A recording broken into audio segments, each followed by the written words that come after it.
Teman-teman, baca firman Tuhan wajib setiap hari. Amin.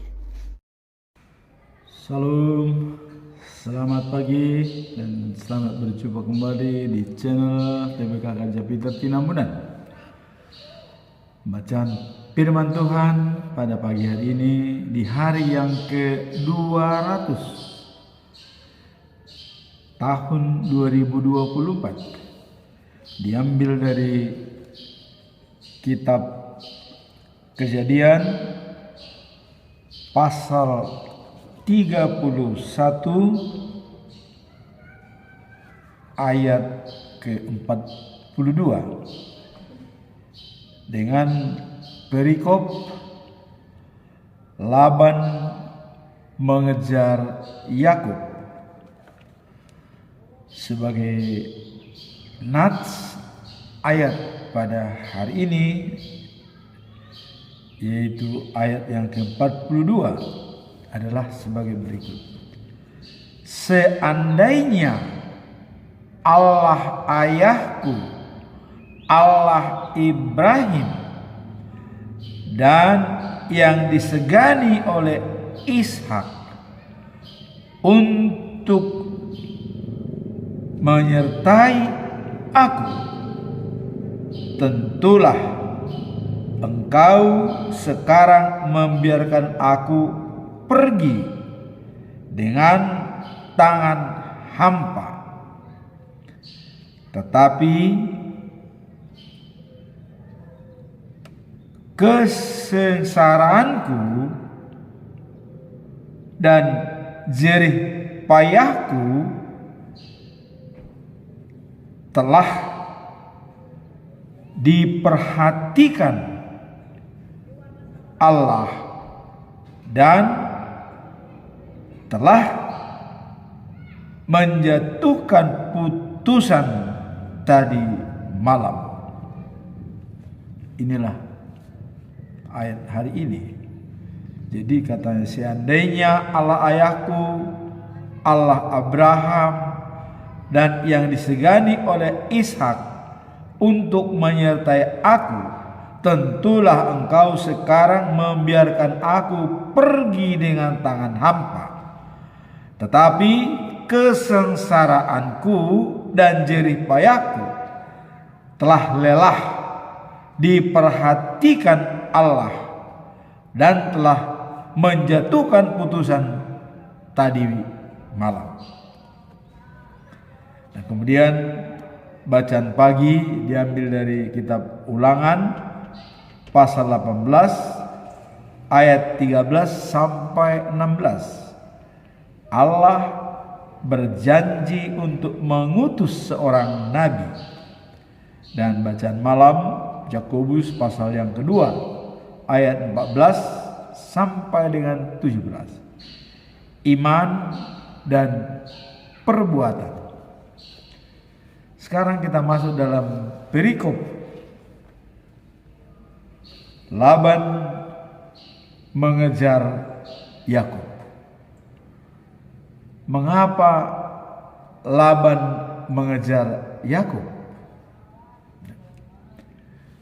Di sini kita lihat karena Yakub pergi tanpa memberitahukan kepada Laban dan membawa pergi keluarga serta harta miliknya secara diam-diam. Inilah awal daripada masalah. Kemudian dalam Kejadian 31 ayat 31 dikatakan begini.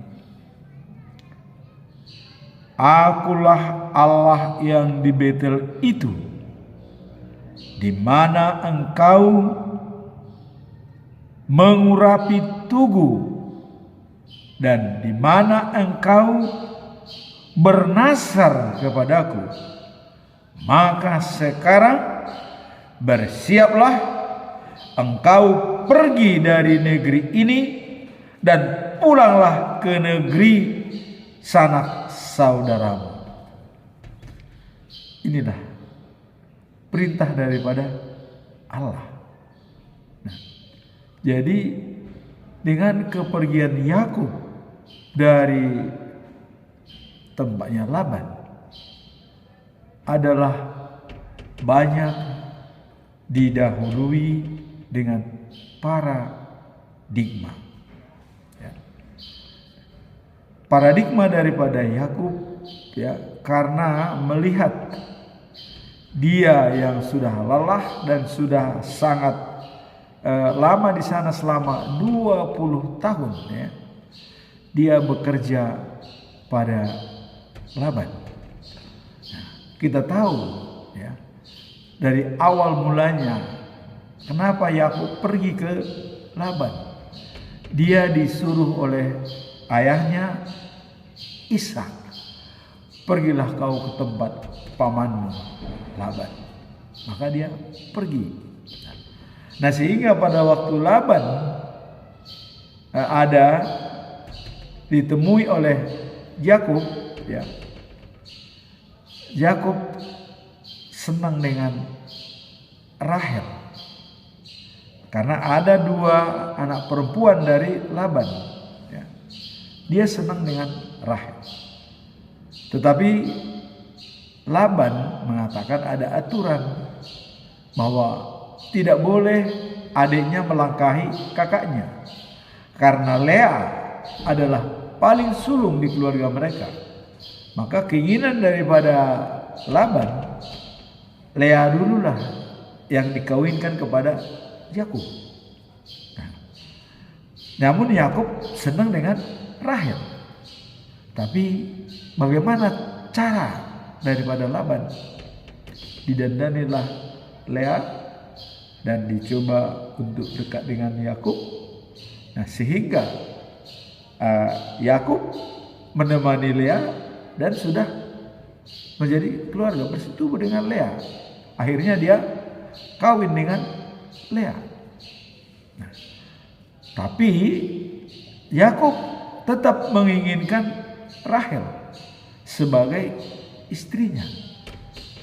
Kemudian Laban mengatakan kepada Yakub, kau bekerja 7 tahun di sini, baru bisa kau mendapatkan Rahel. Wah, ini jadi memang sangat-sangat karena dia berenya, ya, ini paman, ya, jadi anggap anaknya mungkin. Akhirnya Yakub bekerja 7 tahun dan sudah punya istri Lea. Nah, kemudian setelah bekerja 7 tahun baru dikawinkanlah Yakub dengan Rahel. Jadilah cita-citanya. Dan setelah itu dia masih bekerja di sana 7 tahun lagi bersama dengan 2 istrinya.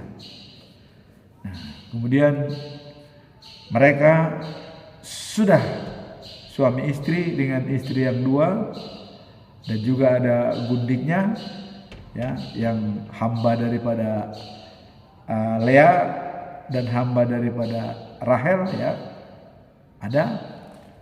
Nah, sehingga selama 14 tahun dia bekerja untuk Laban.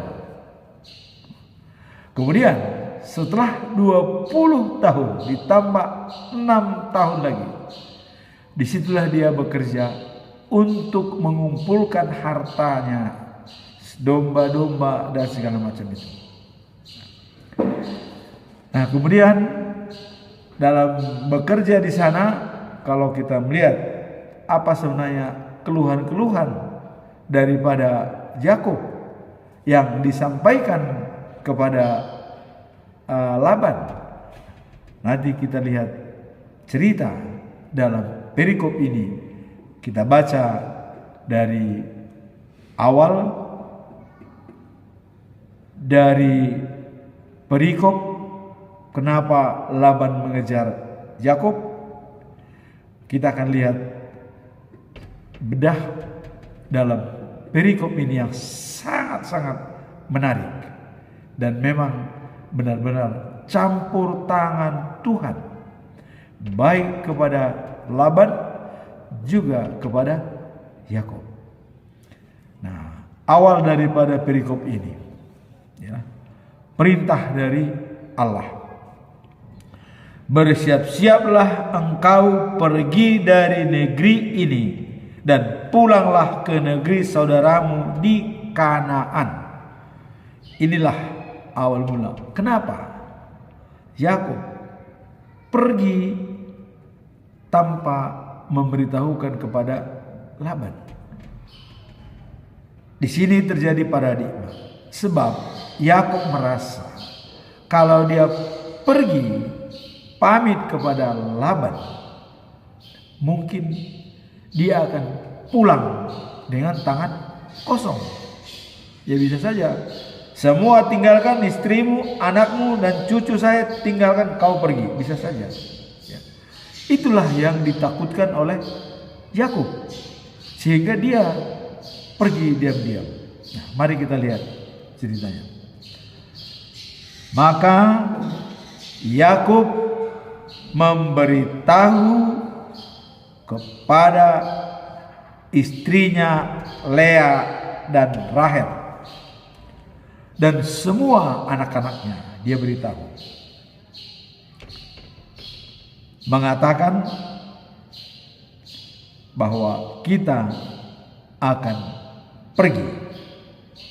Nah, kemudian jawaban daripada istrinya, apa tidak ada lagi bagian kami di keluarga ayah kami?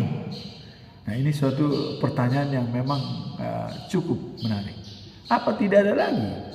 Kok kita pergi meninggalkan ayah? Lalu bahwa dikatakan Lea dan Rahel,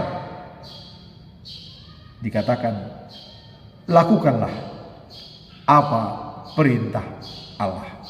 Nah, jadi walaupun tadi dikatakan apa tidak ada lagi bagian kami dalam keluarga ini, tapi mereka setuju, lakukanlah Yakub apa yang diperintahkan oleh Allah.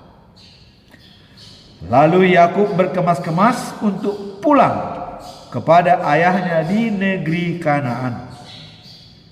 Yakub tidak memberitahu mertuanya Laban, takut tidak diperbolehkan. Jadi ini paradigma, takut tidak diperbolehkan, makanya dia tidak memberitahu kepada mertuanya Laban.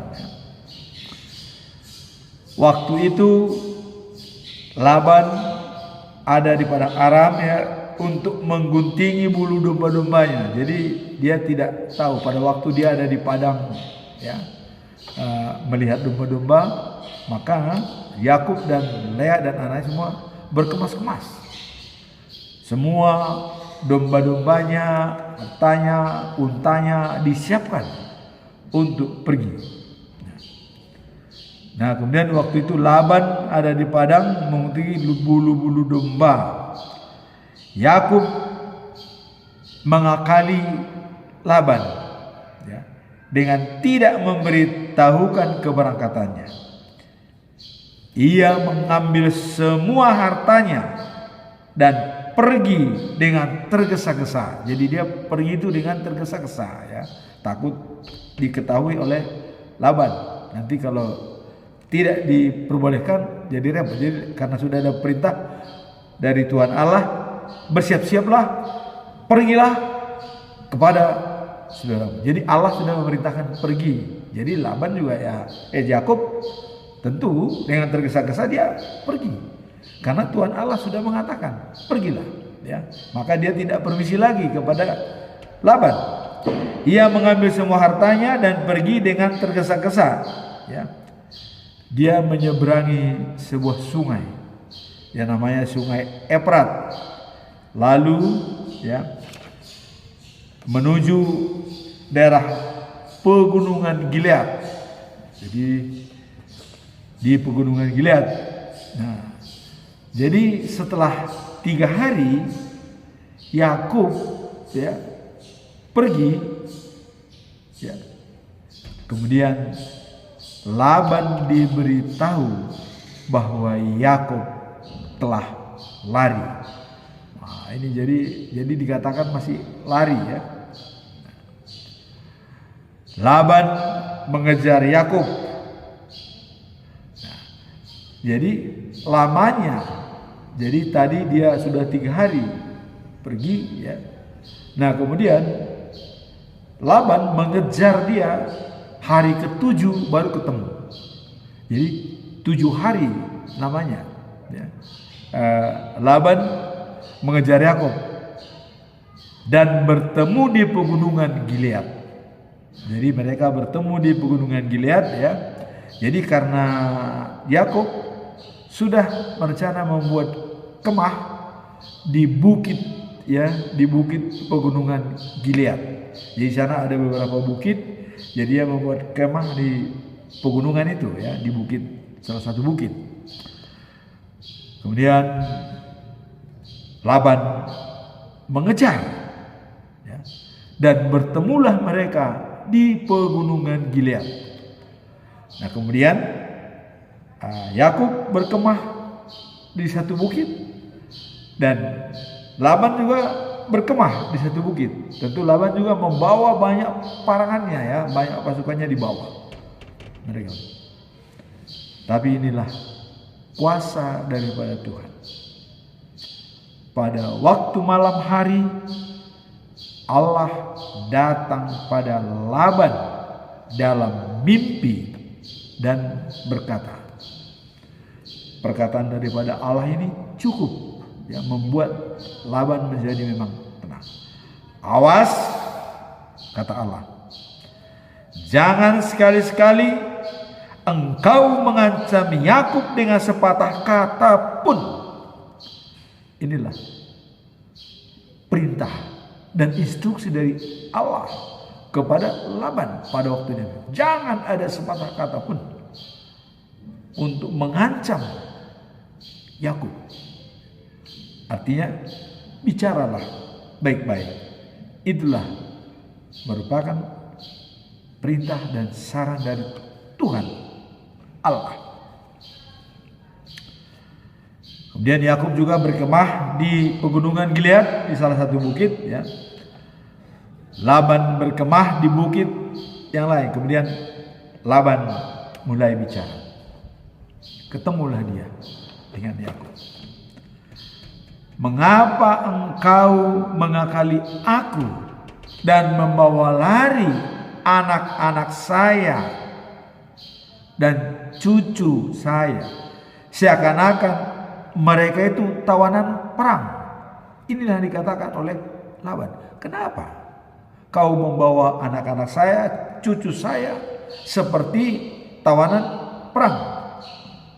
Mengapa kamu pergi dengan diam-diam tanpa meminta izin?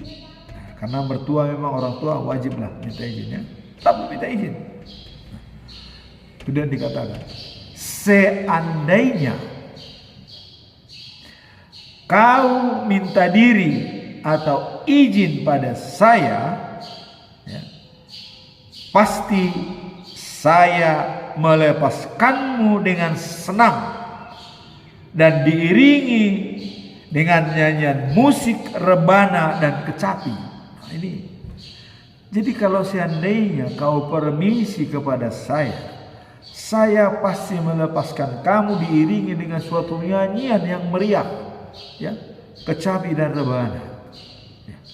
Mungkin ide ini timbul, ya, karena Tuhan Allah sudah mengatakan jangan, awas, jangan kau mengucap kata-kata apapun untuk maki-maki dia. Ya, karena sudah dia kemasukan roh Allah, ya, tidak lagi. Sehingga di sini pun lembut katanya.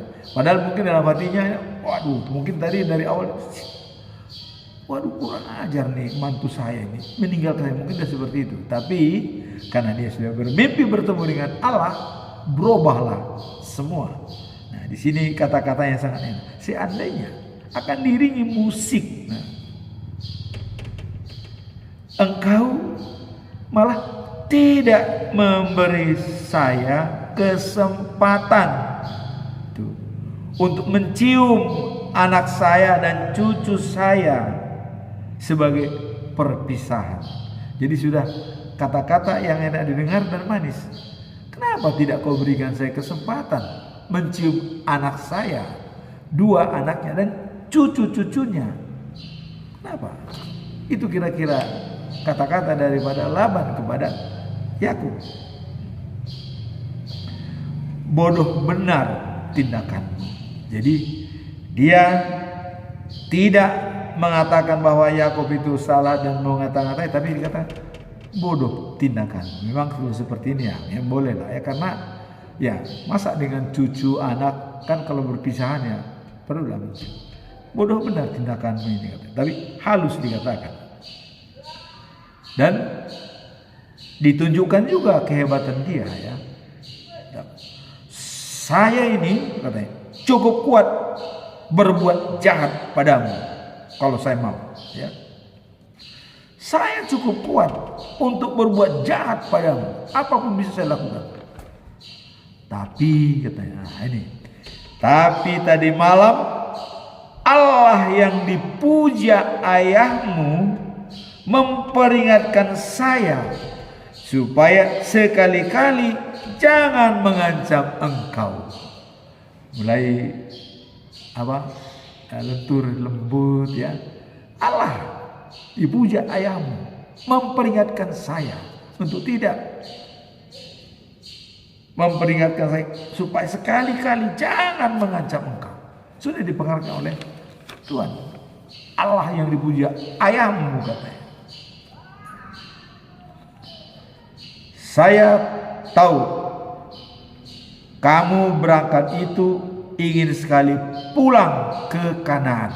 Jadi karena sudah 20 tahun berada di tempat Laban ya, mertuanya, dia juga maklum. Saya maklum katanya. Kamu ingin pulang ke, ya itu adalah iparnya Laban ya, karena ini pamannya. Jadi Ishak itu iparnya gitu ya, ke tempat Kanaan, ke tempat ayahmu katanya ya. Nah, tetapi mengapa engkau, ini ada jadi ada sesuatu yang hilang dari rumahnya. Kenapa engkau mencuri terapi atau patung katanya, yang disembah dan sebagai pelindung keluarga saya? Kamu curi katanya. Kenapa kamu curi? Kamu pergi boleh saya, tapi kenapa kamu curi terapi itu atau patung? Nah memang ya pada waktu itu entah gimana Lea mengambil terapi itu, karena mungkin pikiran Lea inilah pelindung keluarga. Jadi kalau ini saya bawa, kami akan terlindungi di jalan. Kira-kira begitu pikiran Lea, padahal sebenarnya Tuhan sudah mempersiapkan mereka berangkat. Lea bawa itu terapi, ya, dibawa dalam untanya, dan itu nanti disembunyikan di pelana untanya oleh Lea. Nah, kenapa membawa terapi pelindung daripada keluarga saya? Kata Laban.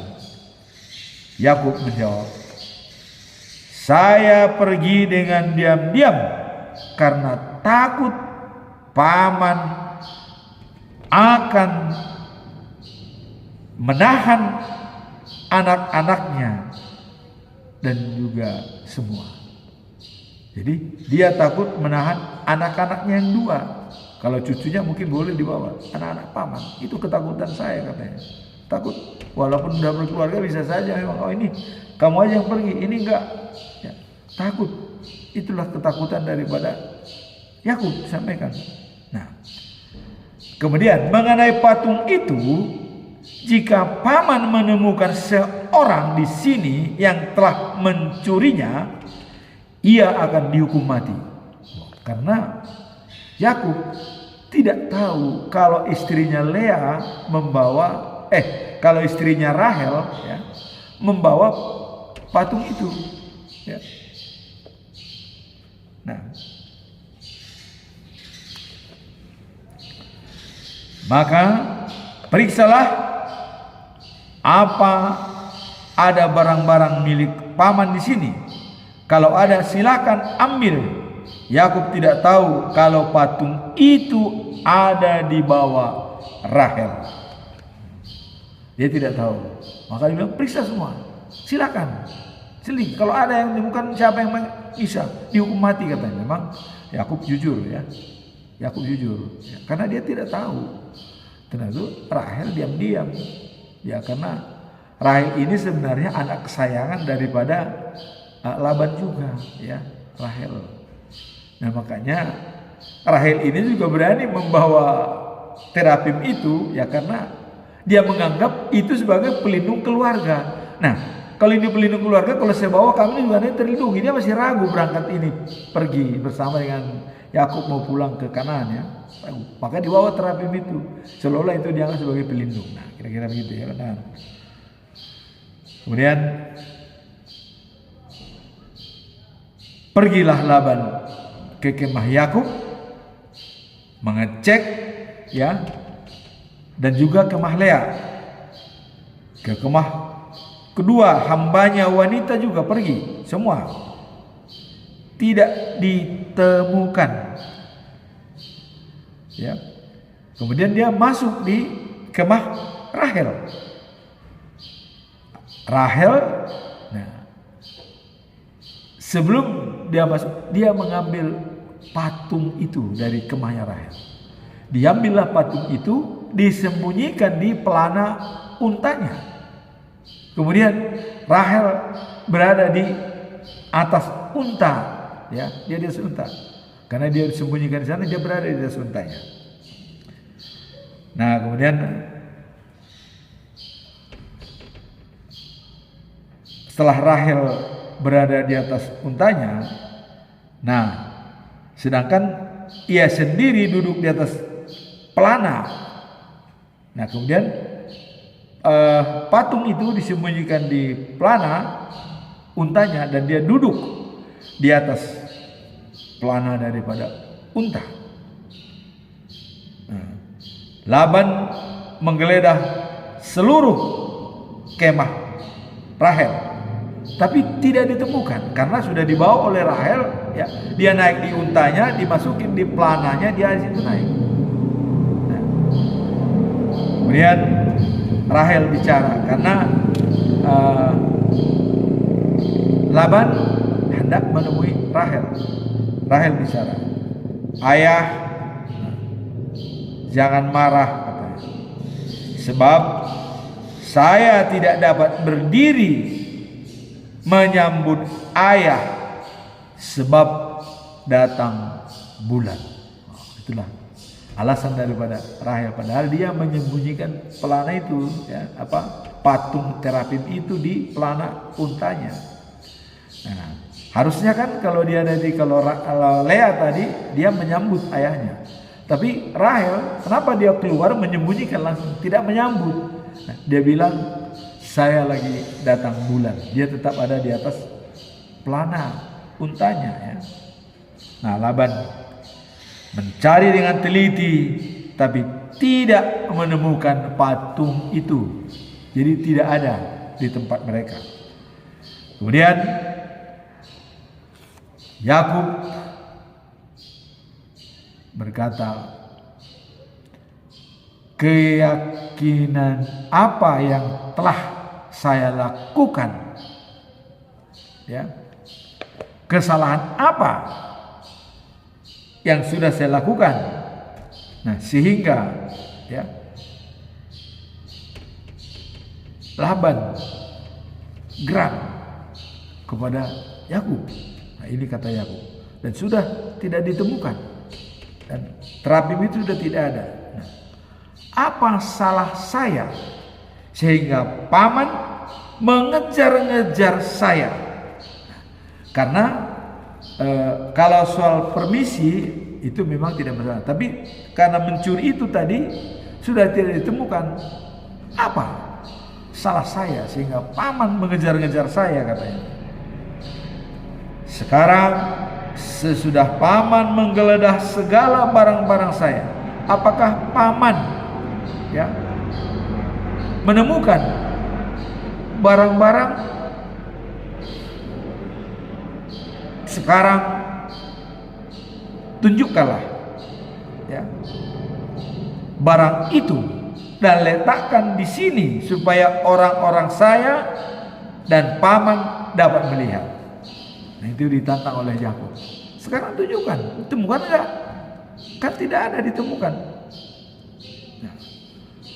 Nah, kemudian mulai sekarang Yakub berbicara karena tidak ditemukan barang itu. Nah, kemudian keluarlah keluhan-keluhan Yakub selama dia berada di rumah mertuanya. Dikatakan begini. Sekarang memutuskan siapa di antara kita yang benar. Ini antara mertua dengan mantu, 20 tahun saya sudah bekerja pada paman. Kawanan domba dan kambing paman telah banyak, dan belum pernah saya makan seekor kambing jantan pun dari ternak paman. Belum pernah saya makan satu ternak jantan pun dari ternak paman, kata Yakub. Kemudian yang mati diterkam binatang buas tidak pernah saya bawa kepada paman. Nah, tetapi saya harus menggantinya. Jadi kalau peternaknya itu dimakan binatang buas, itu tidak pernah dibawa oleh Yakub kepada pamannya. Tapi itu digantinya dengan miliknya, ternaknya, diganti. Nah, itu keluhannya keluar nih. Kemudian dikatakan yang dicuri orang, waktu malam dan siang, paman tidak tahu, dan paman menuntut kepada saya supaya saya menggantinya. Itulah keluhan daripada Yakub. 20 tahun saya bekerja di tempat paman. Kalau ada ternak paman dimakan oleh binatang buas, saya yang menggantinya. Kemudian kalau ada hilang, dicuri orang siang atau malam, itu saya menggantinya. Itu keluhan daripada Yakub. Nah, kemudian saya ke paman waktu seorang dan dengan waktu rana, dan sering saya tidak bisa tidur. Jadi saya, katanya, kepanasan waktu siang, dan kedinginan waktu malam, dan sering saya tidak bisa tidur karena menjaga ternaknya paman. Jadi kepanasan di siang hari dan kedinginan di malam hari, dan sering tidak bisa tidur. Ini keluhan-keluhan daripada Yakub. Nah, begitulah keadaan saya ketika bekerja pada paman selama 20 tahun.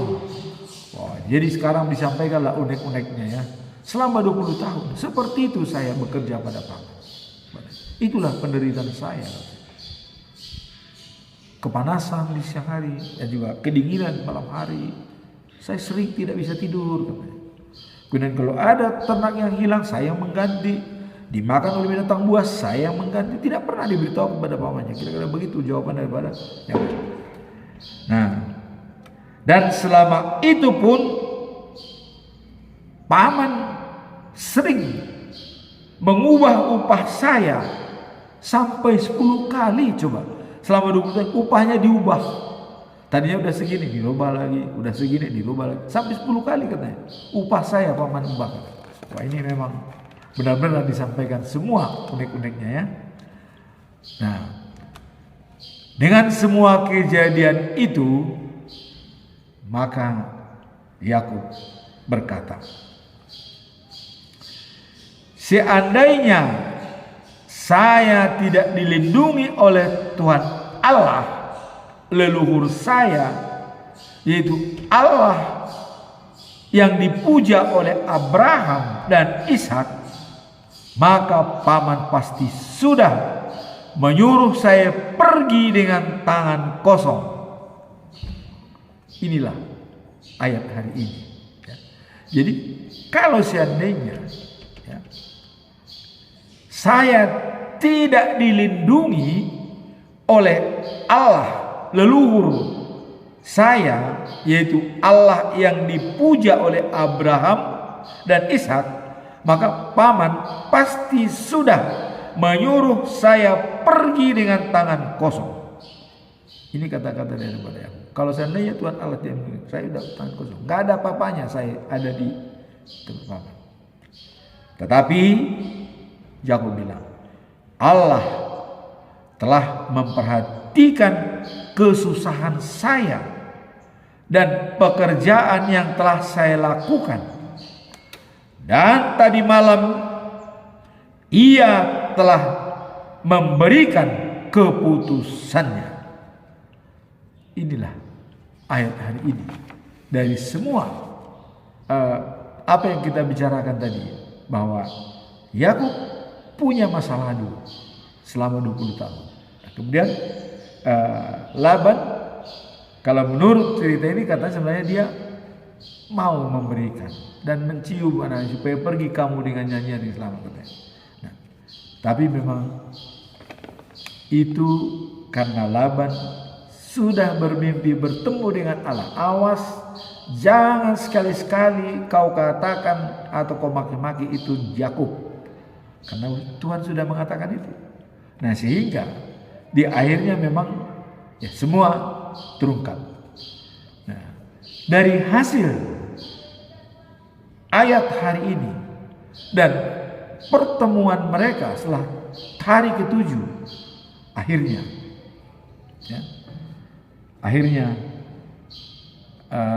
mereka membuat suatu perjanjian, ya. Laban menjawab Yakub, ya. Jadi sebelum dibuat perjanjian, setelah tadi dikatakan oleh Yakub dengan ayat hari ini, lalu Laban menjawab Yakub, kedua anak saya, Lea dan Rahel, anak mereka adalah milik saya, dan kawanan domba itu kepunyaan saya pula. Jadi ini dicoba diambil hati. Sesungguhnya, ya, segala sesuatu yang ada di sini adalah milik saya. Sebenarnya itu semua milik saya, anak saya, cucu saya, milik saya, kata Laban. Nah, ini mulai ditunjukkanlah kebapaan dan tanggung jawab moral kepada Yakub supaya jangan ada persepsi yang salah antara mertua dan mantu. Maka Laban mengatakan, tetapi saya tidak dapat berbuat apa-apa untuk anak-anak saya dan cucu saya, karena dikatakan, jadi saya tidak bisa berbuat apa-apa dengan anak cucu saya. Karena itu marilah kita membuat suatu perjanjian, ya.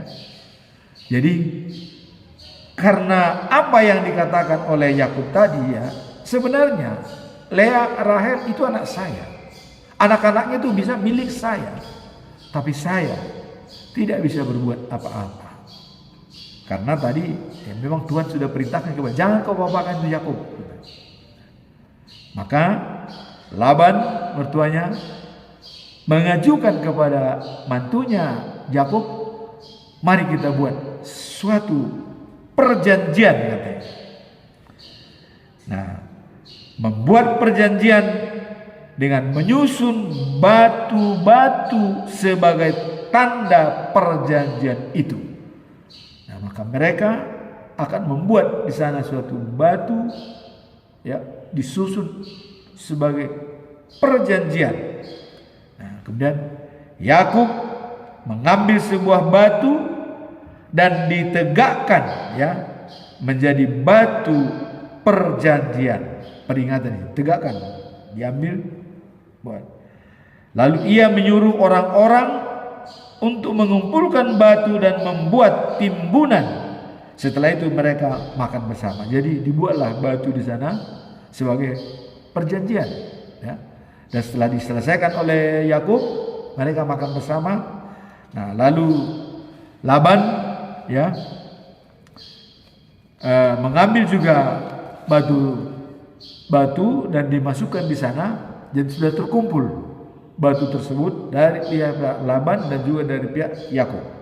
Setelah batu terkumpul sebagai timbunan, nah, maka Laban menamakan timbunan itu ya dikatakan Yegar atau Sahaduta. Itulah nama yang dibuat oleh Laban. Nah, cuman Yakub menamainya adalah Galed.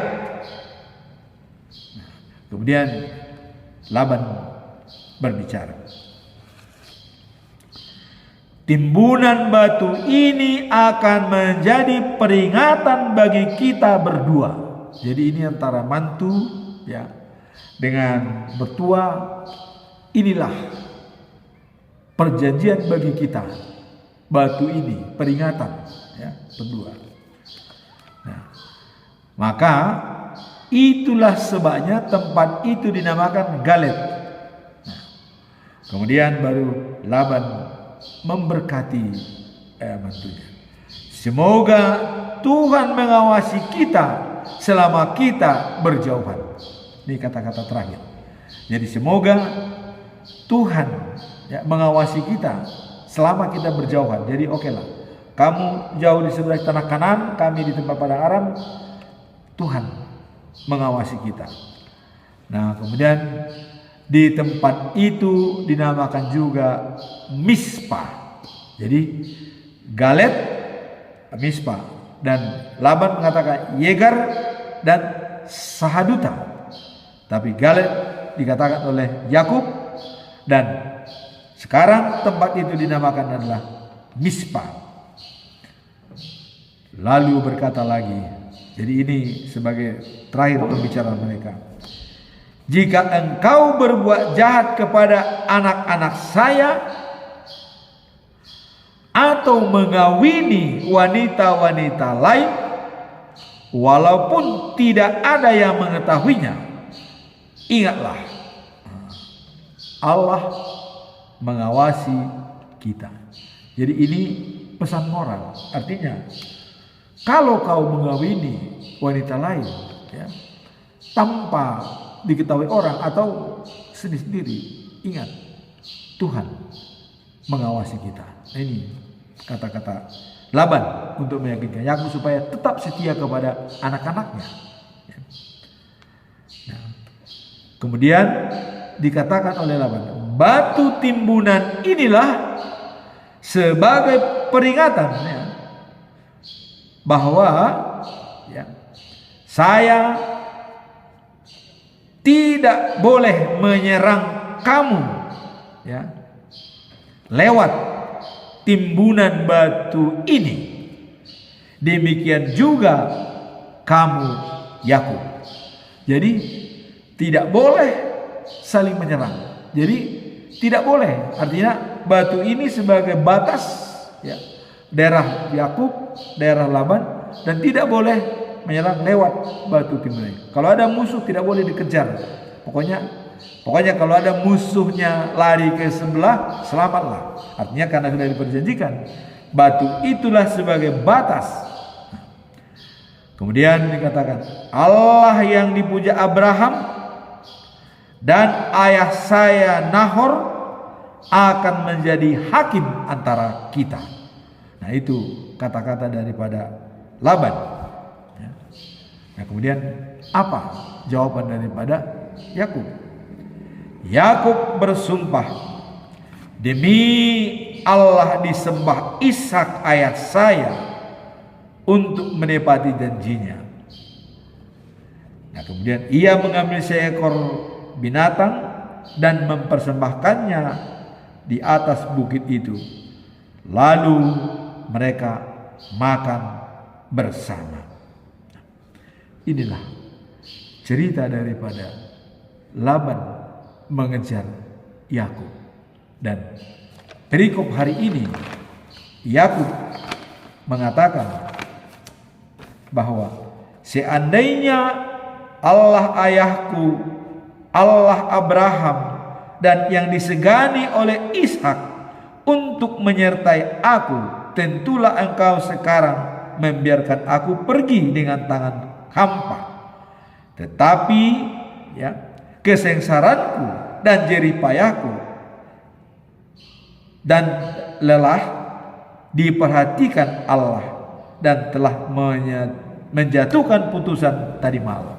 Ya, jadi karena penyertaan Tuhan lah, ya, dia pun pergi dari mertuanya Laban karena Tuhan mengatakan bersiap-siaplah, pergilah kau ke tanah sanak saudaramu, ke rumah ayahnya. Itulah Laban mengejar Yakub dengan perikop ayat hari ini. Sekarang kita masuk dalam bacaan pagi.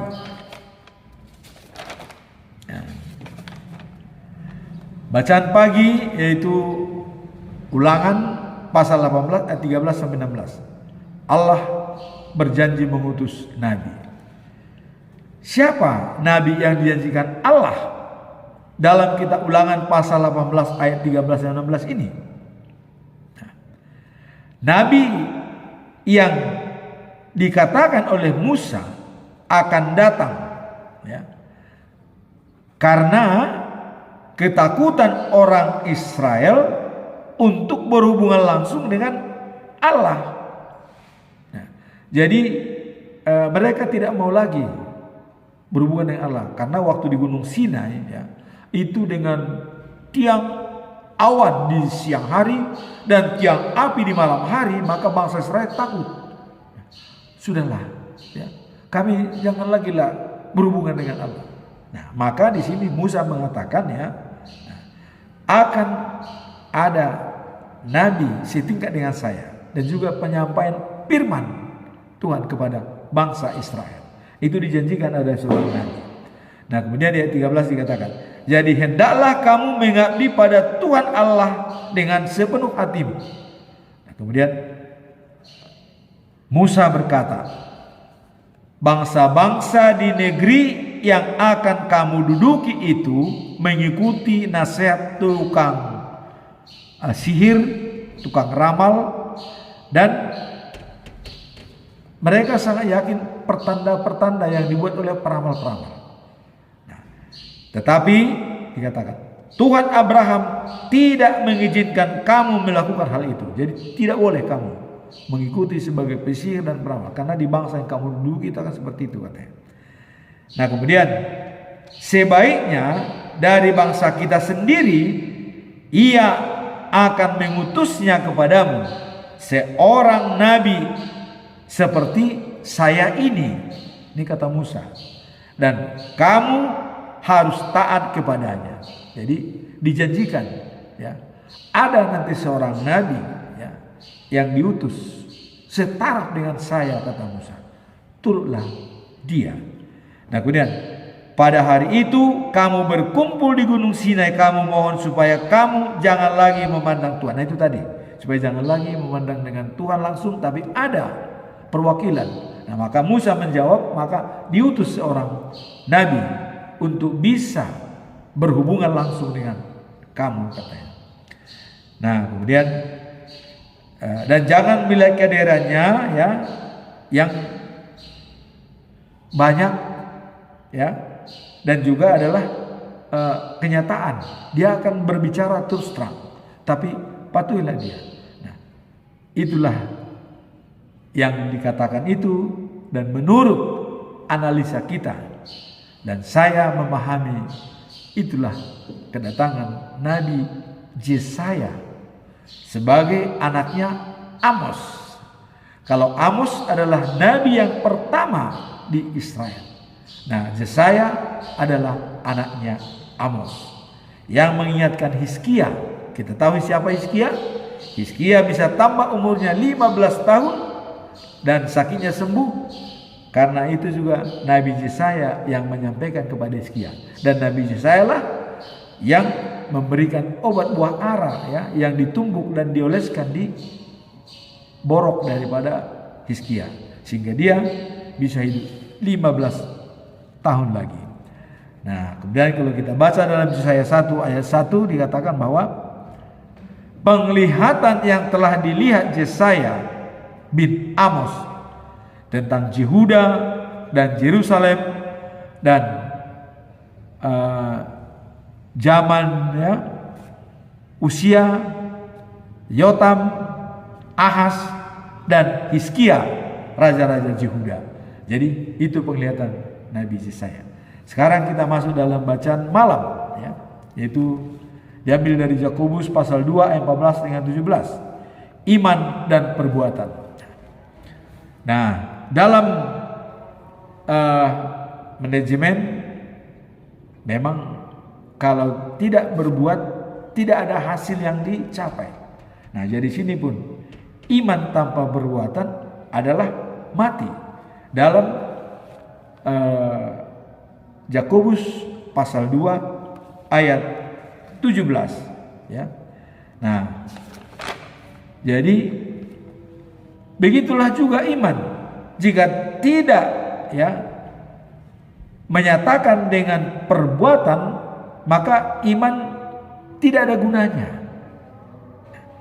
Tidak ada gunanya. Jadi apalah artinya orang mengatakan katanya dia percaya kepada Tuhan ya. Dia sangat yakin kepada Tuhan. Tetapi kalau dia tidak jalankan dengan perbuatan, sia-sia ya. Dan ada juga misalnya bila saudara mereka ya memerlukan pakaian dan tidak punya cukup makanan untuk sehari-hari ya. Nah, apa gunanya ya kita ucapkan padanya selamat memakai pakaian dan selamat makan kita. Kita bilang kepada mereka selamat makan, selamat memakai pakaian. Nah, kalau kalian tidak memberikan kepadanya apa yang diperlukan. Nah, jadi orang yang tidak punya ya pakaian dan makanan dan kita mengatakan selamat makan, selamat ini, itu katanya nggak ada gunanya. Nah, jadi kalau kita tidak memberikan apa-apa kepada dia, itu percuma kita mengatakan selamat makan. Jadi di dalam Yakobus pasal 2 ayat 17 dikatakan, nah, begitulah juga iman. Jika tidak menyatakan dengan perbuatan, maka iman itu tidak ada gunanya. Jadi alias matilah. Apakah orang itu seperti mayat? Tapi kita tidak mengatakan mayat berjalan-jalan karena tidak etis ya. Tapi mati kalau tanpa perbuatan adalah mati.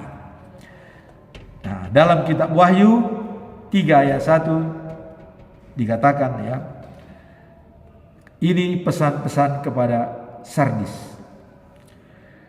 Dan tuliskanlah kepada malaikat jemaat di Sardis, inilah firman dia yang memiliki ketujuh roh Allah dan ketujuh bintang itu. Aku lalu segala pekerjaan engkau dikatakan hidup padahal engkau mati. Jadi ada pesan roh itu kepada jemaat yang di Sardis. Kau hidup, tetapi sebenarnya kamu mati. Kenapa? Karena tadi iman tidak berbuat. Jadi iman tanpa perbuatan adalah mati. Nah, ini kepada jemaat yang di Sardis ya pesan. Kemudian dalam ayat 2 dikatakan ya, bangunlah dan kuatkanlah apa yang masih tinggal yang sudah hampir mati. Jadi kita ini semua sudah hampir mati ya, tinggal menunggu. Baik tua mau muda, walaupun kita semua sudah hampir mati. Jadi dalam kita situasi hampir mati ya, disitulah kita bisa berbuat, ya. Sebab tidak satu pun pekerjaanmu aku dapati sempurna di hadapan Allah. Nah itu. Jadi kalau orang itu sudah hampir mati, nah sedangkan pekerjaannya tidak ada sama sekali diperbuat. Nah itulah pesan daripada jemaat di Sardis dalam kitab Wahyu ini.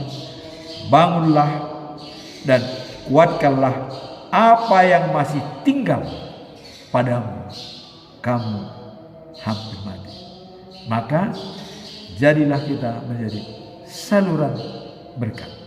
Sehingga walaupun kita sudah tidak berdaya lagi, tapi kalau kita sudah menjadi berkat, itu adalah sudah lebih baik bagi Tuhan. Maka Galatia 6 ayat 9, jangan jemu-jemu berbuat baik, karena kita akan menuai apabila kita lemah. Amin. Tuhan memberkati. Comment and share. Bye. Thank you for watching.